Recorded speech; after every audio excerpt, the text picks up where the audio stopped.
we can call it the meeting to order. We can get started here. And you have and then roll call here. First item is approval of the minutes from the Community Campus Committee meeting on June 21st, 2022. If everybody had a chance to review those, and I move the approval. thank you, Sue. Do we have a second? 8 seconds. Okay, thank you. Any discussion? Hearing none. All in favor of the approval of the minutes from June 21st, signify by saying aye. Aye. Aye. We have approved the minutes.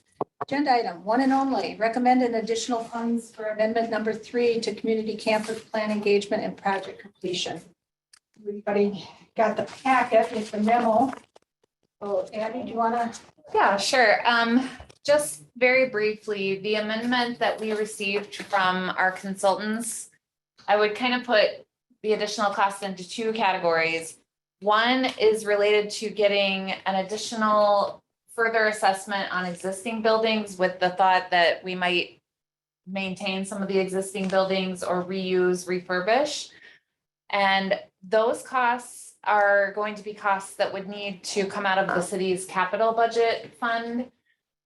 The other bucket is kind of an extension of the original scope of the project, but in light of the pandemic and the changing way that we're working now and the 2-year delay in the project where we put the project on hold, that would be additional meetings with the consultant and a continuation of the existing scope of work.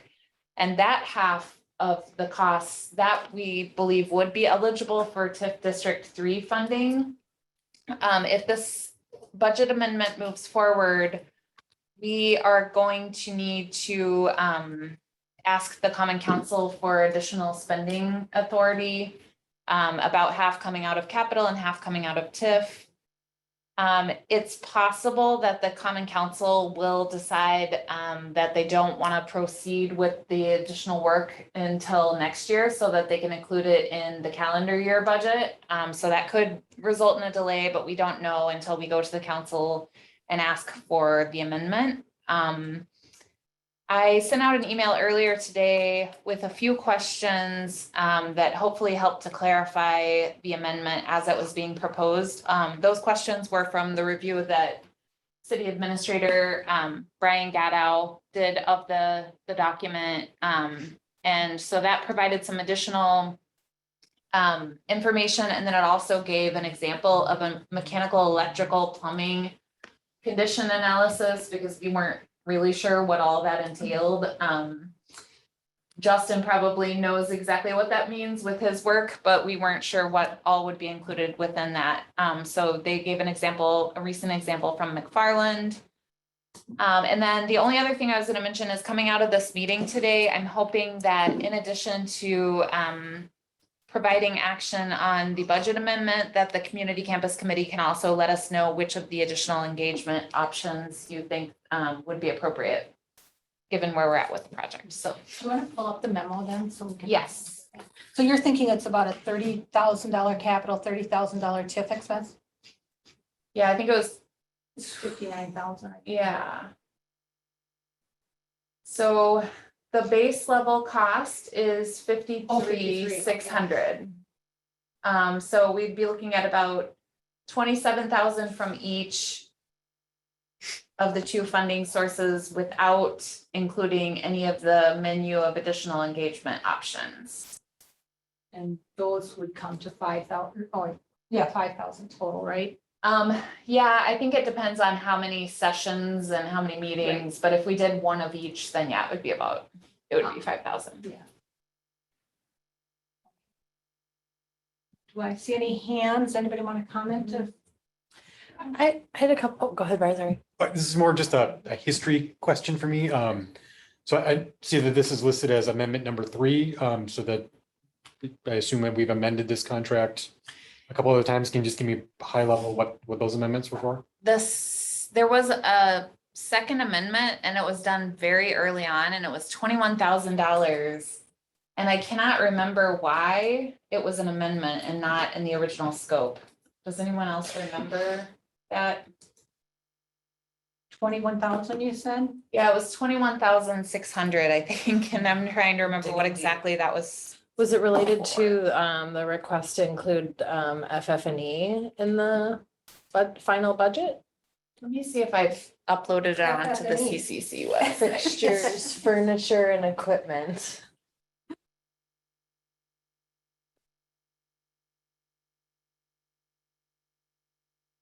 Space needs.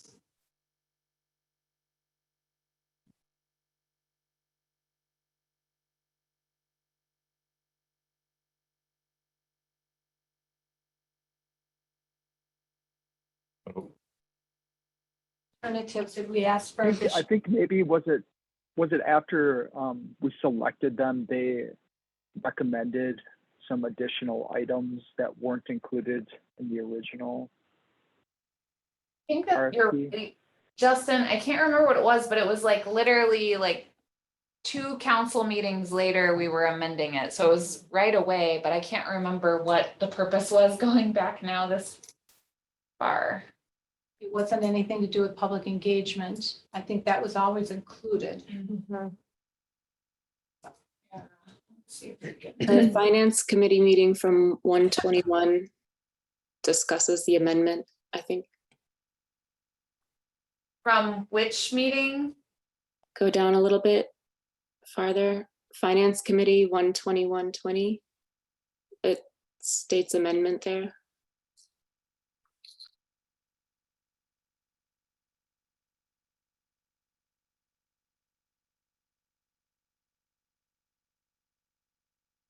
Was 18,000. See if we can pull up the actual document here.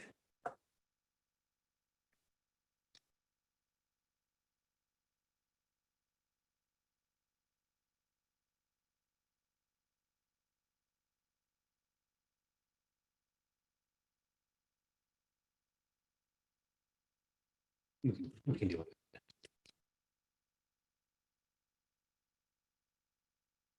Here it is.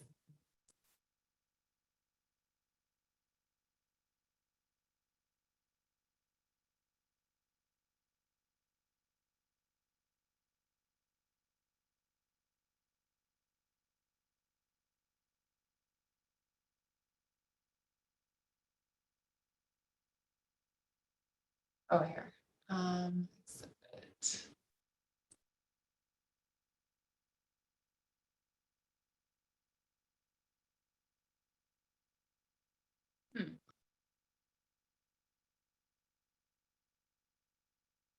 Was it additional meetings with them?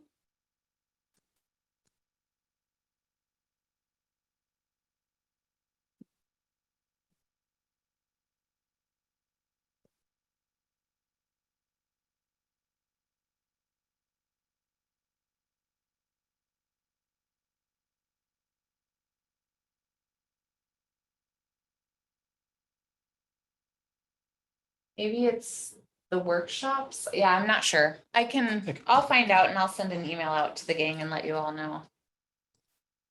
But it was 18,000 is what we saw, right? It was Brought 18,000. it up to.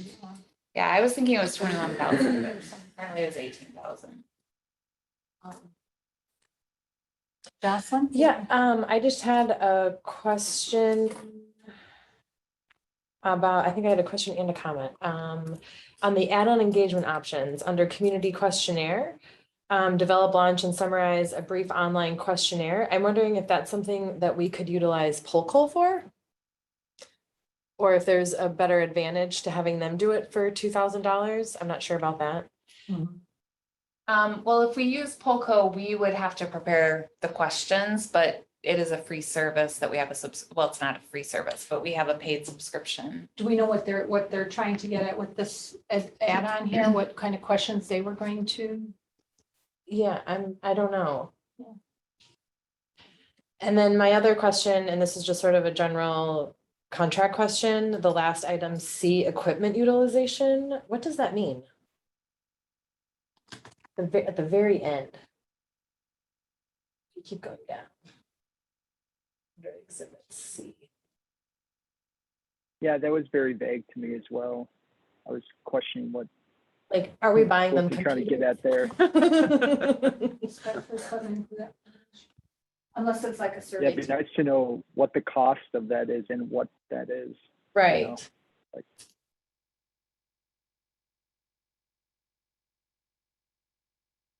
That's all I had. That would be a good question for them. Any other questions? I guess going back up to the additional add-on services.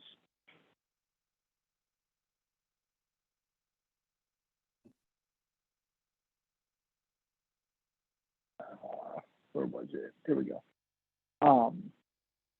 I guess my question would be like, I think before we can really answer the focus group one, would be to like think about what that would mean and who would be involved in that.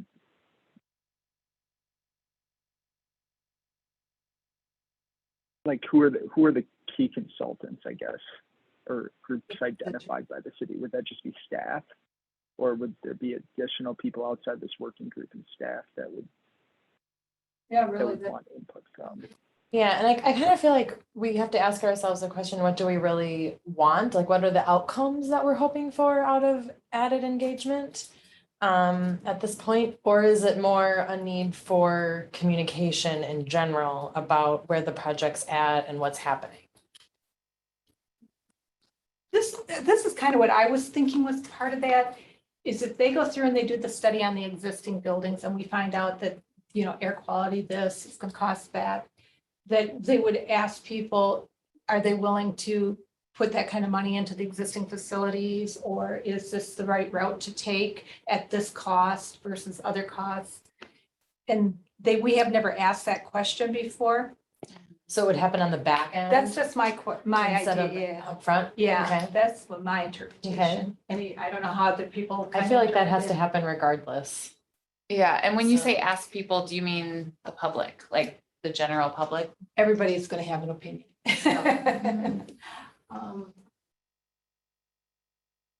And I think that it's fair that we have that data to present to people ahead of time, because right now we don't have that. So people would always be wondering what else, you know, if they give them the price tag and they're gonna say, well, what about this? Are the buildings? And if we find out, no, they are not for this, we have to be able to answer those questions pretty articulately, you know? And Kelly, especially with sustainability, because we do have goals, and this would have to bring them up to what our stated goals are. And I really like the way in the minutes that was defined as what the stated goals were.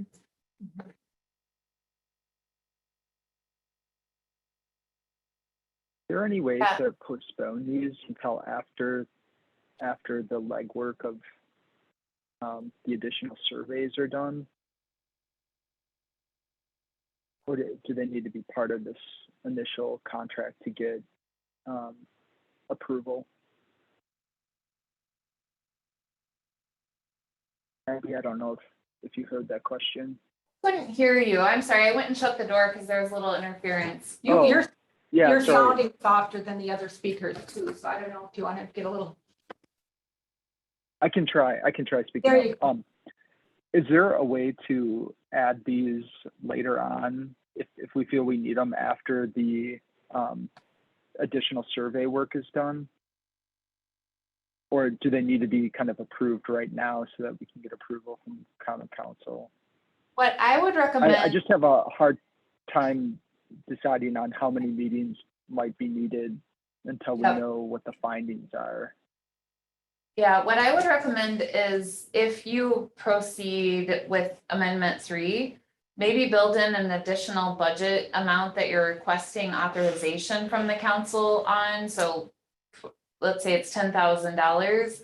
And then we wouldn't enter into a contract at this point with the consultant to do 2 questionnaires, a focus group and a pop-up. We would wait and see until we get to that point in the process. But my recommendation would be to go ahead and get the budget authority to do it now, so we're not going back and asking for amendment number 4.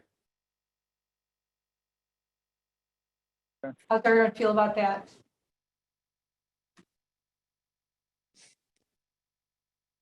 To me, that sounds like a good strategy. I do think we need this information and the whatever up to 60,000 or whatever it's going to be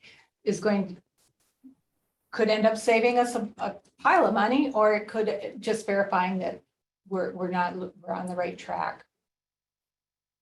I agree with you, and I think the process is a good one. Would we anticipate the MP adding any additional costs? The MEP is already included in the scope of the amendment. Okay, I missed that. A question, Matt Amundson isn't on the call, but when I was reading the minutes and about the civic or the community center, and they had $22,000 budgeted for that. That's separate than what this is. They wouldn't be looking, that wouldn't be part of reevaluating our buildings or how they could be reused.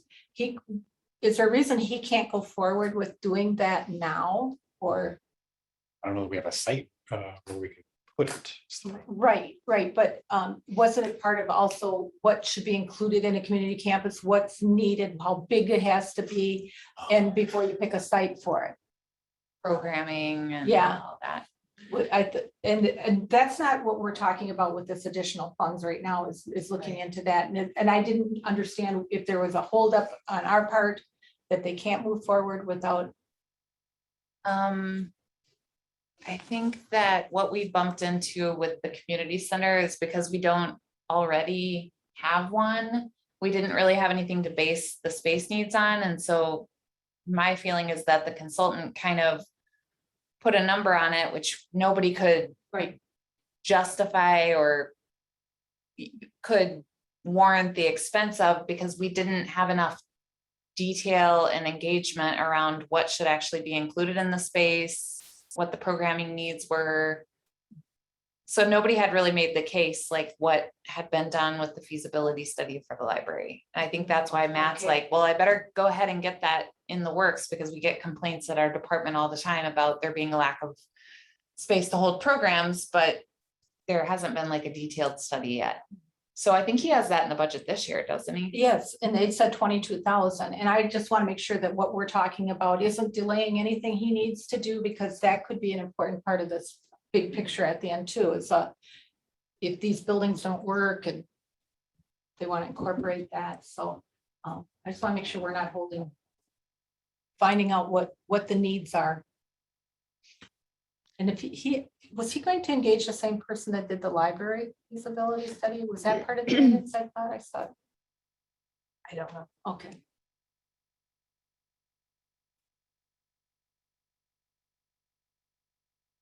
Any other comments? I guess this is a question for Bill. I wasn't the call. Never mind. Might still be. Yeah, he's here. Bill, I guess, so if this funding split for this third amendment is half TIF, half capital, are we at a point in the fiscal year where we can go to the council and have a discussion about capital funds for this? Like, we know that there's enough projects that have expended, or we project to have a surplus in the capital fund, or do we have to wait a little bit longer, into November perhaps to see where we're at from a financial standpoint to ask the council this? We could potentially go to the council. We had done an update of where we were mid-year and asked for departments for projections, and we've made some movements based on that. It'd probably be good to ask for another update on that and just make sure that nothing has changed, but we could ask departments for that. Maybe we get the actuals through September and then ask the departments for an update and take something in October.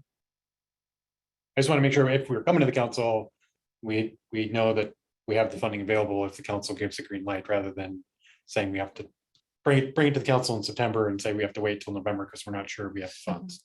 So at this point, I don't know. I hear what you're saying. It's delay this because of that. It's not, would not be ideal. I'd like to the momentum going here and see where we're at, get some answers. Yeah,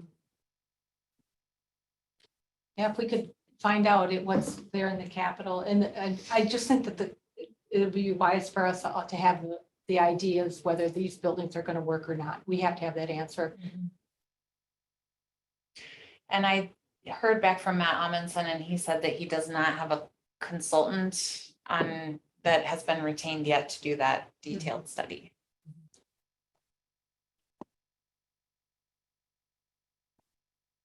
So I'm trying to figure out how this ties back into the original RFP and what they still owe us. Abby, so they're going to do this review. At the end of it, we'll see what the recommendation is, how this compares to the 3 other options. And then at that point, we're going to recommend an option to the Common Council. Is that kind of our I think purview? that's the charge of this committee, to look at the options. They could be a combination of new construction and renovation reuse, but to recommend one final design option to the council. Okay, and then as far as the work already done, so we were already provided 3 options. Is Right. there still, are those set in stone, or I just feel like they're all fairly similar. Yes. And if I They were remember correctly, very-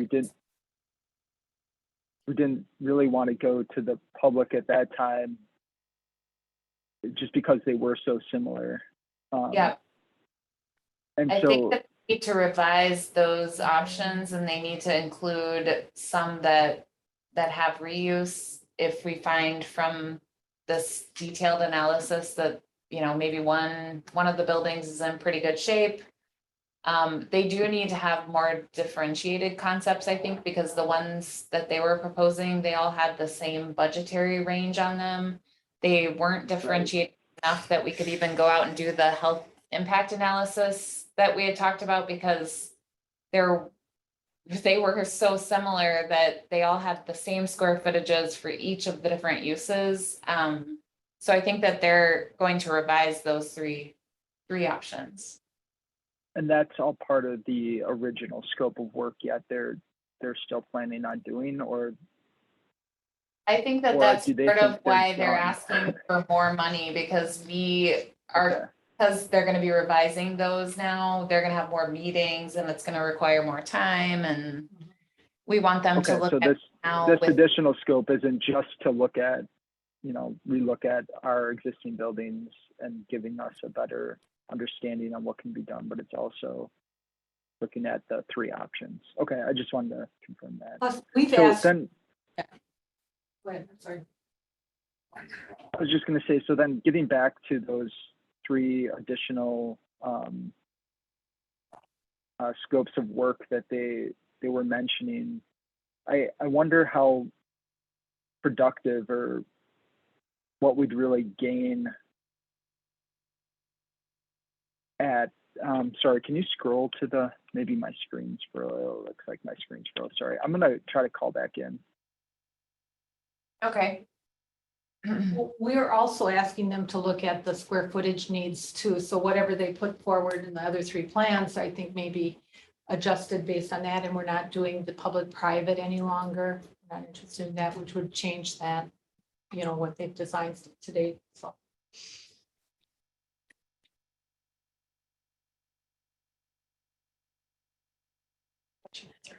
Oh, Gretchen? It feels a bit premature to do space redesigns without considering the community recreation center that's going to be looked at. It seems like that would be maybe having to do that redesign twice. Do we want to wait until that consultant has given feedback about a community recreation center need? Yeah, I feel like the first question that comes to mind for me is not whether or not we need a community center, because I think that to me, the answer is obviously yes, because I've heard the struggles that they have with programming space.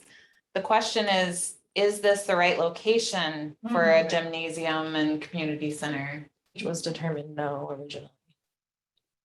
It was. How, do you remember how that was, where that came from? Because of the square footage required for larger empty spaces downtown. Right.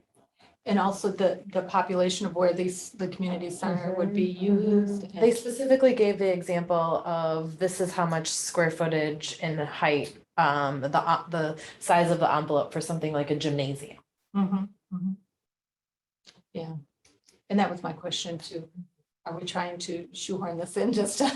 Yeah, for me personally, like, I think that our downtown should be made up of storefronts and vibrant, active ground floor uses. And it's not that we wouldn't have that in a rec center, but to me, a rec center is gonna be a different type of construction, because you don't really need a brick building for a gymnasium type space. Like, you don't need that level of construction. Like, I would think that it should be something, I mean, me personally, this is without Matt Amundson on the call, and I'm sure he has different ideas, but I just think that to me, it belongs somewhere outside of the downtown. Well, my concern too is with the rec center, you need a lot of parking.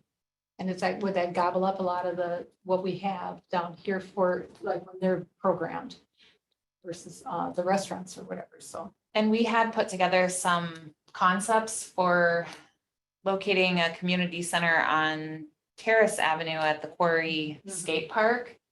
Matt had indicated that needs to be rebuilt. And so we thought, well, maybe that could be the location for the community center. And then we move the skate park and reconstruct it at another spot. All possibilities, but I don't, back to what you've asked, Gretchen, I don't know if there's, the indication is going towards having it downtown right now. But I think it still needs, the study needs to be done. So we know. I guess I'm thinking about like the flex use spaces. That would be sort of the shared smaller spaces, like with the senior center. So there's a lot more than just, gymnasiums and, exercise bikes at a rec center. There's also a lot of different classes that are held typically in smaller rooms. So I'm wondering if, we need to wait for the feasibility study or the space needs study of the rec center to see how does it make sense for the rec department to host parts of their programming at one location or another.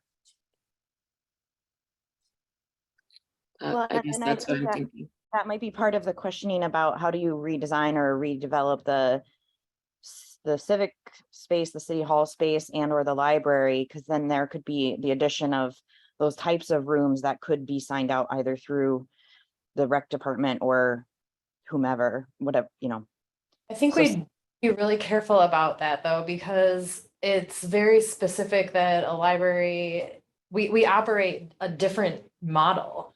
So we're not a revenue-based business model like Parks and Rec is, and we have certain state statutes that we have to adhere to in Dane County standards for free and available and open. So if we're starting to charge a space that's in the library, then that really complicates things a lot. And it's not that it's not worth exploring, but that it definitely adds another layer of complication. Regardless, we know that there's a definite need for meeting spaces, larger spaces for gatherings and programs, whether they're part of the rec program or not. Senior center also has the same thing. Tammy did a nice memo. I think everybody got that on what they're looking at. And, that's something that we didn't necessarily address up front, was the way that each of our departments are governed. With the library as a separate governing board, the library board sets its own policies. Parks and Rec needs to operate with a revenue-based model. The senior center is a bit of a hybrid. And all of those things help to dictate how the space is used, the policy around who uses them and what it costs. So the financing gets really complicated pretty fast when we look at sharing space for profit and not for profit. That said, though, there can be shared spaces, you feel that. I'm thinking of the larger meeting areas, even the small meeting areas and stuff that we'll have, we need so much more of that, and to maximize the use of those too is very important. I mean, the beneficial arrangement with the intergenerational center that they had proposed in all three of the concepts was that the senior center right now, at least, operates generally during normal business hours, Monday through Friday. Whereas the recreation need is generally speaking evenings and weekends, because more of their programming focuses on youth, and youth are typically in school during the day. So that seemed like a good opportunity for sharing space, but it was also pretty controversial with the senior center and the Commission on Aging, because they wanted to have their own dedicated separate space like they have now. But all three of the concepts that we landed on to date all had an intergenerational center that had the shared space. And then this all came to light too during the pandemic of how people can interact with each other, but also what during school year, that's fine, but there's still need for programming for youth in the summer, which would not be complementary with the senior center. Huge. Yeah, huge, and we don't want to shortchange it. Yeah, that's true. But I mean, during the summer, also the weather is more cooperative to use the outdoor spaces that we. Okay, where are we with this? Can I ask a quick sustainability question?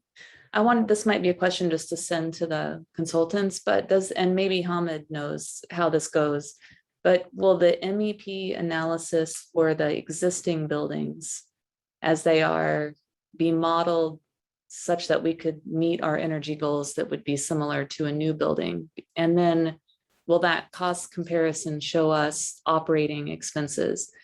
I mean, just to make sure we don't get an MEP analysis that says, okay, we can get this building up and running with space needs. It'll be a little bit more efficient, but then ignore the operating costs for the next 20 years of operating a building with that. Like, I don't know in an MEP analysis if that's typically a really robust modeling or whether you have to ask for that, and that would increase our costs, because modeling can be difficult and expensive, I think. But Hamid might be able to weigh in on that.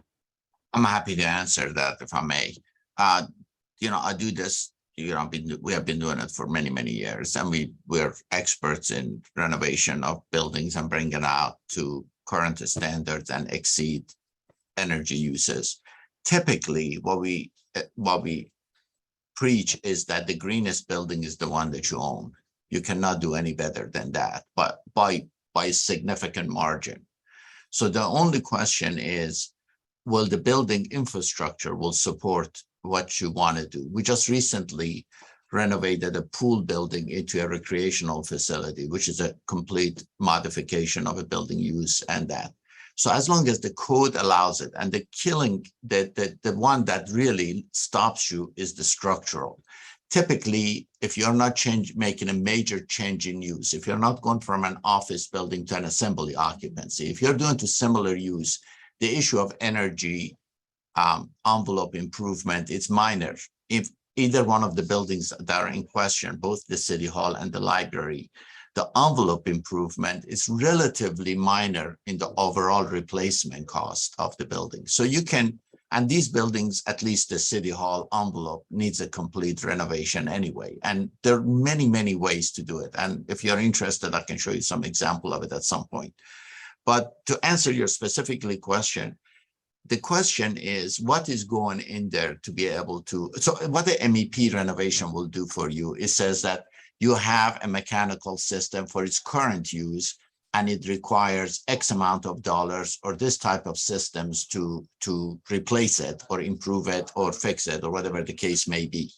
But the better question asked is, and this is where really, I mean, somebody at a higher level needs to question, will this building be able to accommodate the program that you want to place in there? So all these have to happen at the same time. when you ask your consultants a question, you have to be very careful about what answers you are expecting. If you, they'll give you the answer that you want. The question here is that, can the program that you want be accommodated in one of these buildings? And you have plenty of space around it. I find it hard to believe that they would be so far from that target that you could say, okay, you just throw it out there and we start from scratch. That certainly is an option, but I'm just looking at these buildings, I just don't think we're there. So to answer your question, MEP could include what would it do, but what that would be, what is that destination, what is your goal and objectives need to be emphasized. Thank you, Hamid. I agree with that. Since we already have our goals for sustainability defined, that'll help the, finding what needs to change and how it, the costs it's going to incur. So I agree. Yeah, since we've already got the goal, I think that was an important part to get ahead. But it does the program. The question is, will the program?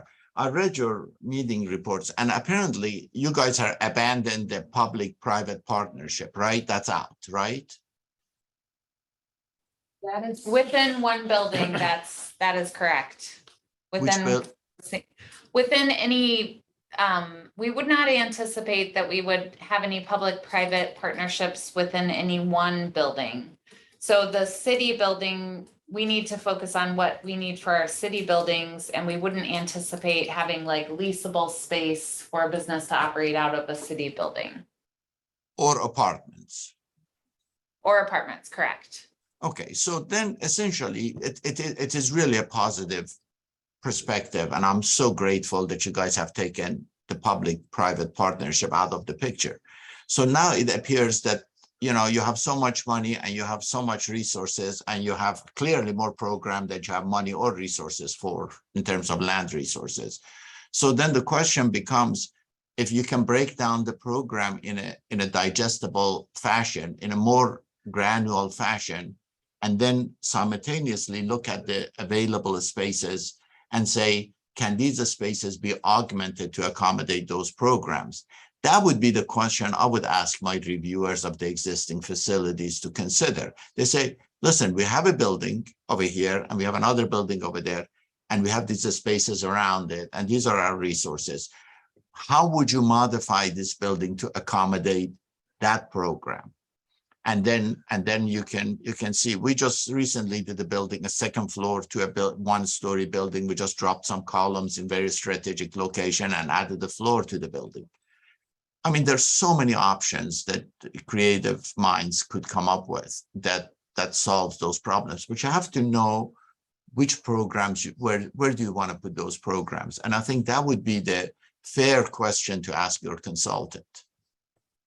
I do too. And I feel like they steered us away from that at the beginning. Of course they did, because the easy way, there are two different design minds. And that was my criticism of it. The design minds is that it's okay, let's clean it up and start from scratch. And it's so much easier if we do it. Renovation work, addition work, this is hard work. This is hand-to-hand combat. It requires a lot of nuanced approaches, considering a lot of significant events, but the results are so much more organic. That's how cities grow. The cities don't grow by erasing buildings and just building these giant things. The cities grow by incrementally changing over time, reflecting people's needs and money resources. So I think I would ask that question and say, listen, can library become city hall, and city hall can be renovated into a library, taking advantage of the adjacent space that can be augmented to accommodate new program? That would be a scenario. Would that be possible, Mr. Consultant?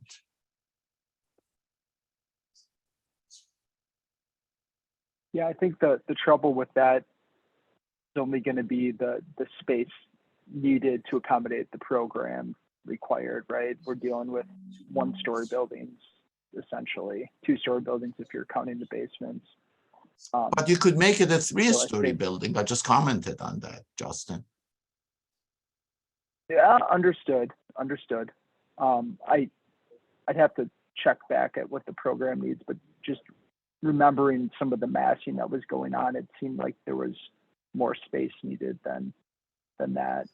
I think the additional hardship we'd find is including any, I mean, I guess you could raise the building, right? But including any underground parking as part of these existing buildings, I think would be very difficult and costly, which would then lead to continuing to use surface parking. And we have a couple of those already. I guess the question is that the best and desired use, or if those are turned into buildings program, you know, how do we accommodate parking downtown? How bad is the parking? So I mean, need? I agree with everything you're saying. I just think that it might be difficult. And See, in I my think mind. I don't disagree with you, but see, I think sometimes we fall in love with a singular event. You know, parking has been notoriously commented on as the single element that is going to lead this project. Well, without parking, we can't have anything, right? But sometimes in order to come up with solutions, and I look at these solutions, and the solutions are answering the same exact questions with those prejudices. The question, if you really want a different answer, you have to ask a different question. The question is, give me a project that doesn't have any parking. What would that look like? You see, now then you're going to change. You know, you're advancing your thoughts. You say, okay, will there be a day that we all have less cars? Will that be a day that public transportation will be a thing? And then we incrementally work our way through it. And then the question is, if you're going to have 600 parking, what is the impact of that driving through our little neighborhood? So I think if you really want to get genuine, creative solutions that are different than what the same three answers that you got that are exactly the same, just different color, then you need to change the very, very basic assumptions upon which you're building this construct. And I'm just talking as a purely a designer standing on the sidelines. Thank you, Hannah and Justin. That does bring us back to a question that I think Abby presented in the proposal was at our last meeting, how much did we talk about reducing parking? Wasn't that one of the questions you had, Abby, on, was it the underground or how? I think we talked about leaving some of the surface under the buildings, but We were concerned about the reliance on underground parking, particularly from the seniors. Yes. Because Tammy has been pretty vocal about how seniors generally don't like to drive below grade. And I know that one of the concepts that we had gotten from our consultants included at grade under building parking, which seemed to be more favorable, similar to like the Target at Hilldale is the Correct. example people always use. I don't recall if there was a specific request to them to reduce parking. I do remember the surface parking, you know, and seniors that'd be preferable. Does anyone else remember how this? Oh, Gretchen. Well, I wasn't here for the sessions prior to COVID, so this is just a question about why I'm not seeing any plan that has a separate parking structure where a lot currently exists. Then we wouldn't have to have underground parking. You could even put building on top of that and connect like the senior center and city hall buildings, you know, via a bridge or more building on top of that. But I just haven't seen any separate parking structure. Was there a reason that we didn't try that option? There was the option on Terrace.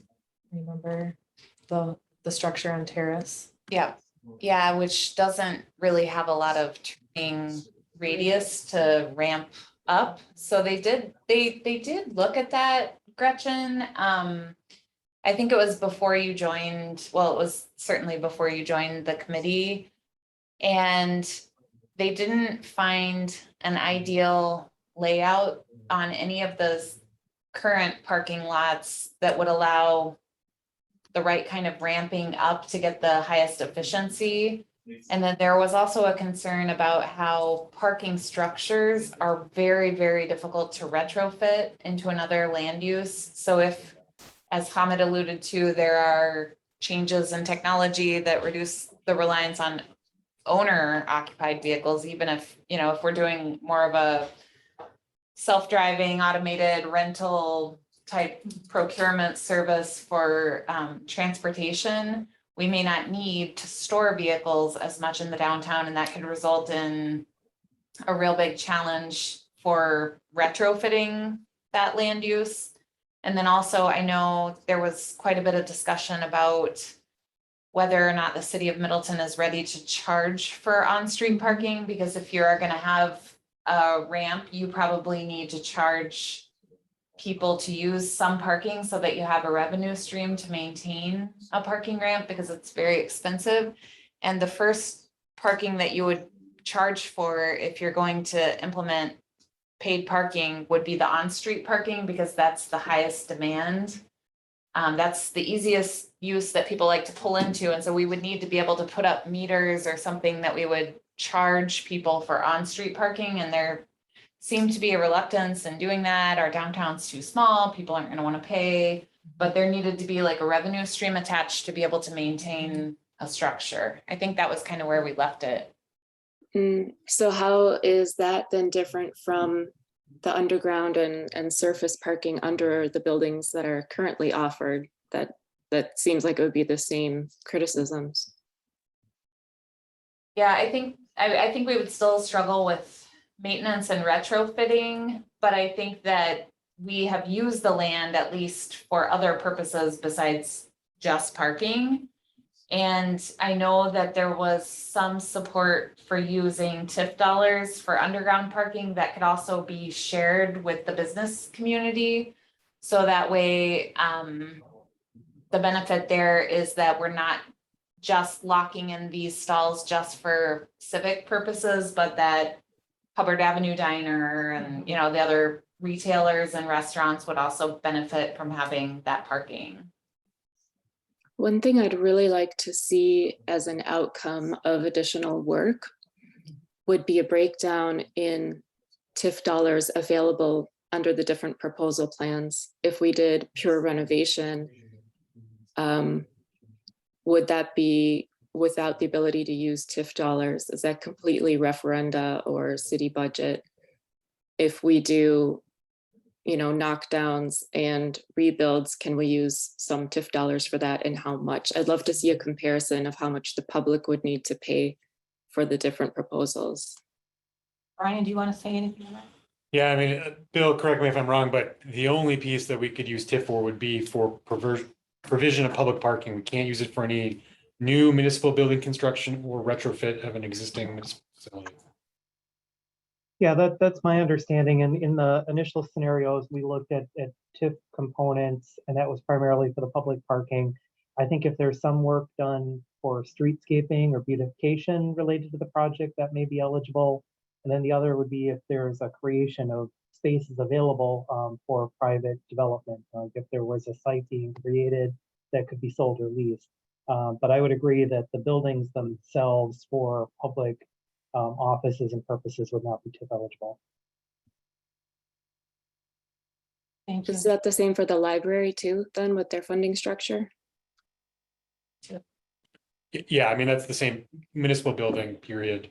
Whether it's library or municipality owned, public buildings that are solely public buildings, you cannot use TIF money to fund. That's super unfortunate. Yes, it is. You're right. We say that all the time. We're coming up, it's 10 minutes to 1, so we got to start zoning in on how we want to go forward with this. Does anybody have any?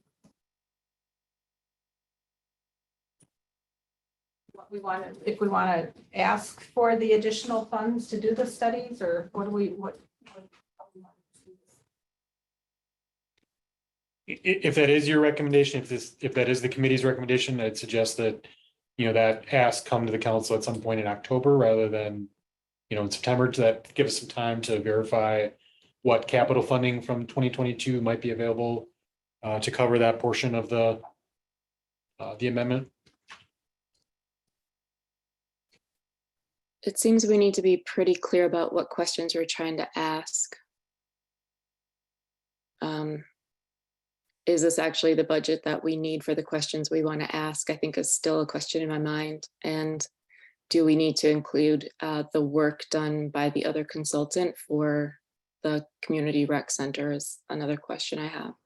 But I'll support whatever the group goes with.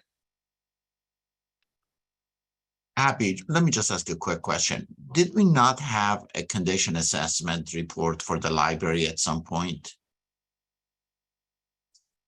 Well, I we mean, nothing has definitely, changed. yeah, we had a pretty extensive issue, which I'm sure you recall, with the library roof Right, the that was structural, identified. And then we had an assessment about whether we could go up on that building, and the answer basically came back that we would not be able to build a second level on the current library structure without extraordinary costs beyond what it would cost to just simply replace start it. over. Yeah. Right, but there was a report on the MEP side of it, if I recall, and it was Epstein Ewan that did it, or was it?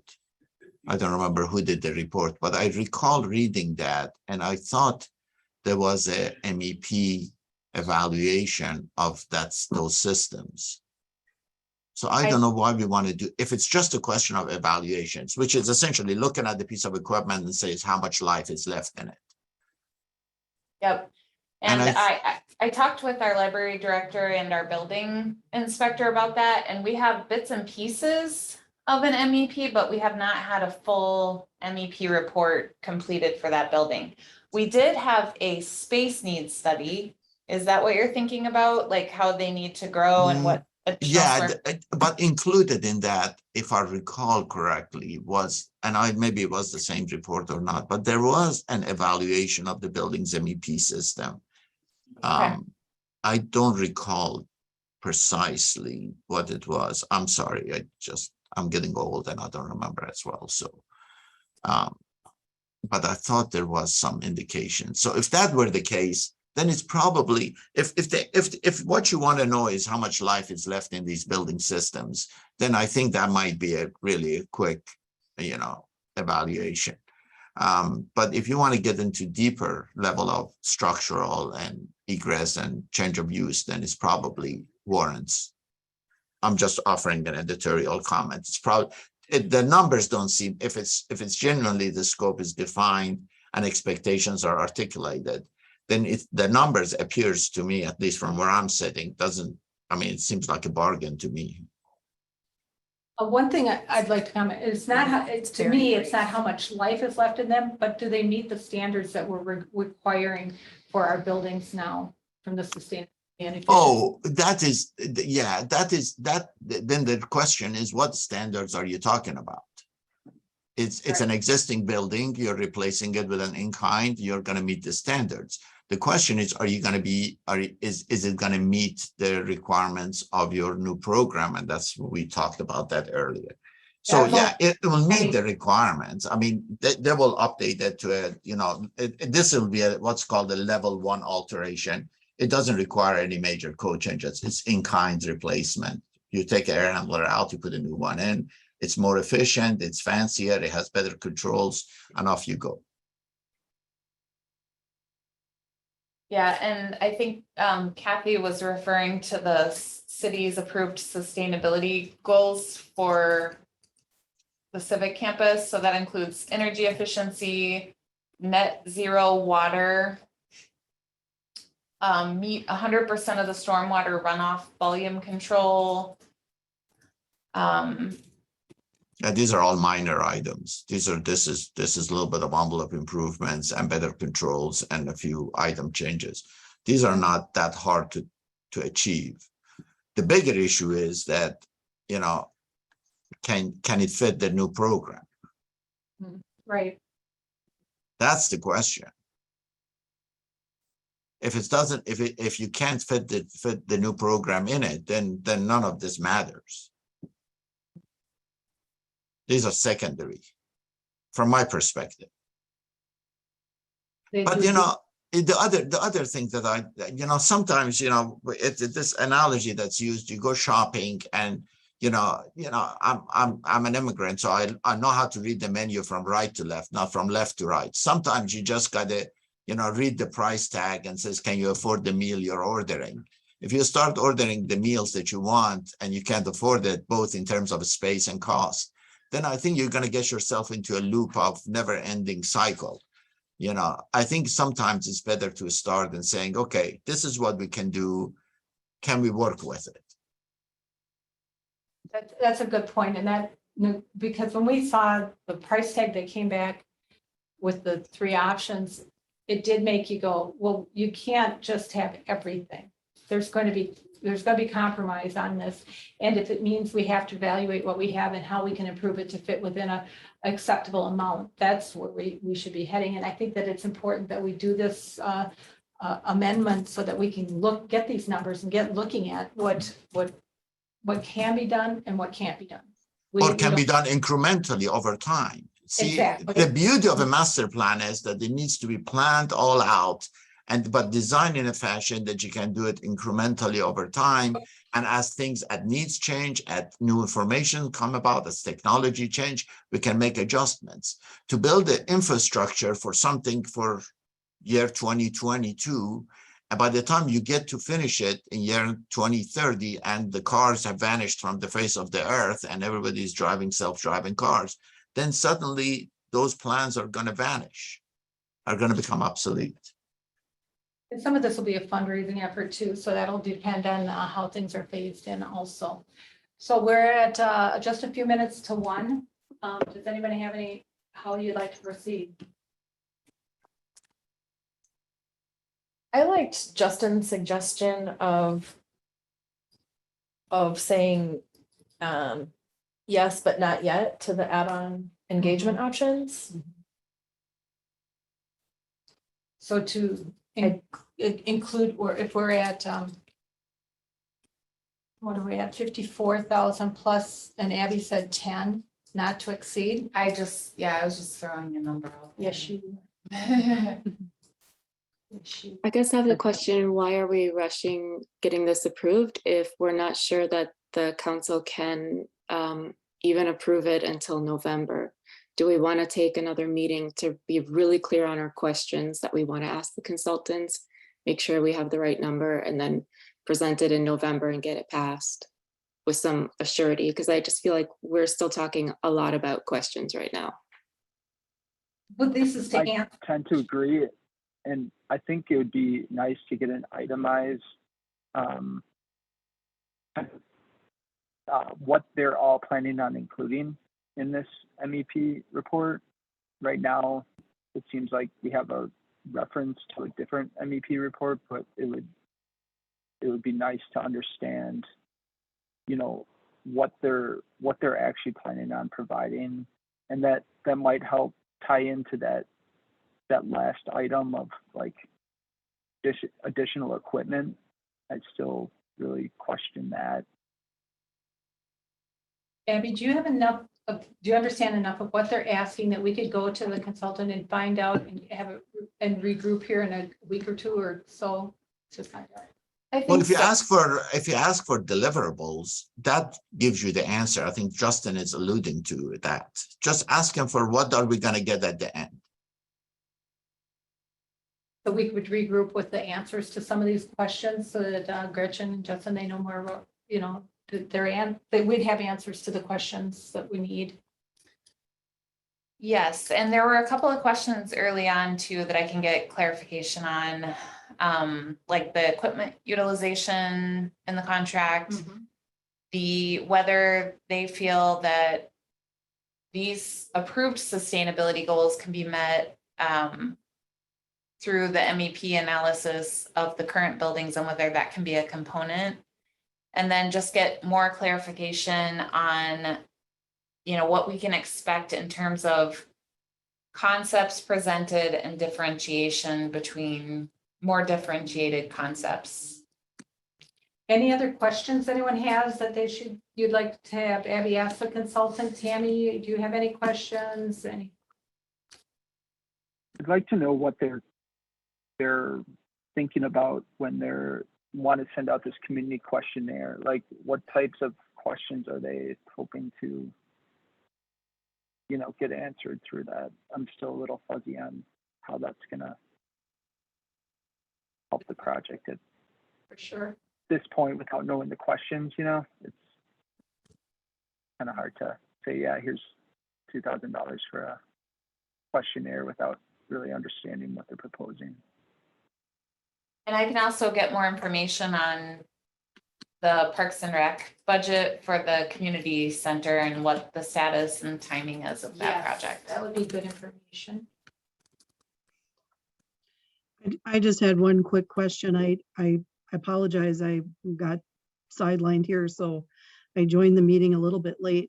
One of the questions that keeps coming up for the Commission on Aging, and I see we have building reuse in here, is I'm constantly asked why we couldn't make the library into the senior center and try to retrofit that. And then also the COA president asked me to bring up something very similar to what Gretchen just said, which was to do some sort of an above ground parking ramp rather than looking at the below ground.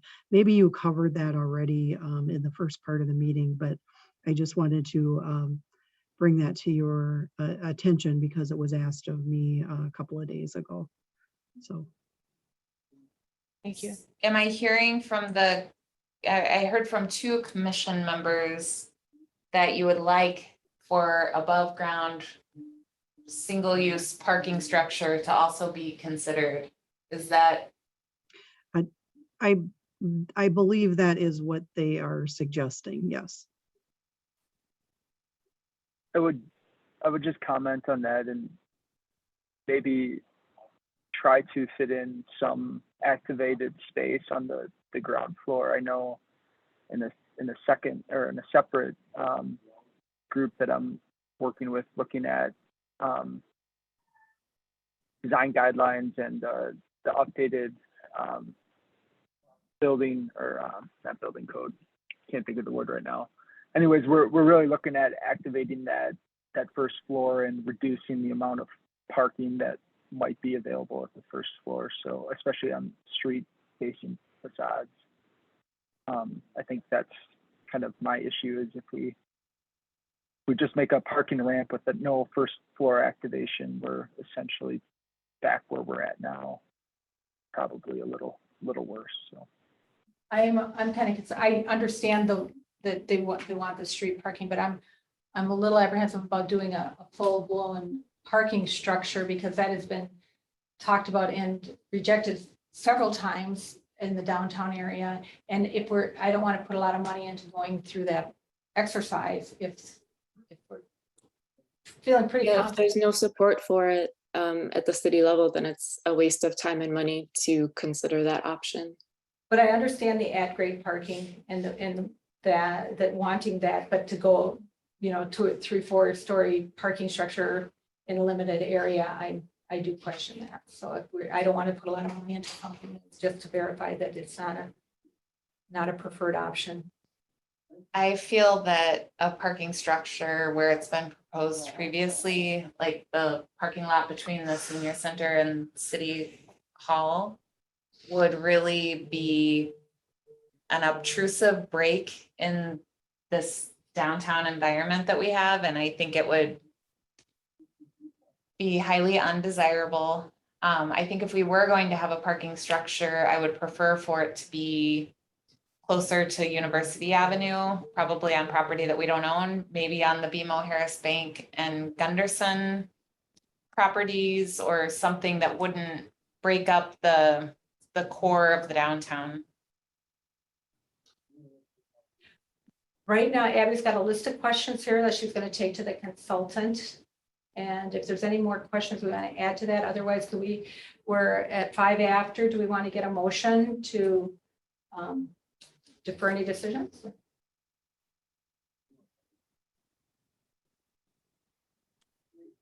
I'll make a motion to defer action on the amendments after we receive answers to the questions. Does that make sense? I'll second. This is Kate. Thank you. Any further questions? And then we could regroup in a couple weeks, you think, or? Yep. Does that sound okay? Any other questions or comments, discussion? Hearing none, all in favor of deferring any decision on the amendment until Abby has a chance to get some answers from the consultant, please signify by saying aye. Aye. Aye. Opposed? Hearing none, we will defer this for a couple weeks and then we'll meet again when Abby has the answers. Thank you. Is there anything else on the agenda? Nope, that was it. Okay, I motion to adjourn, someone? This is Sue, thank Jennifer, so moved. Sorry. Okay, Jennifer, you'll second, please. Sue made the motion. All in favor of adjournment? Aye. Aye. Aye. Thanks, everyone. Good meeting. Thank you. Bye, guys.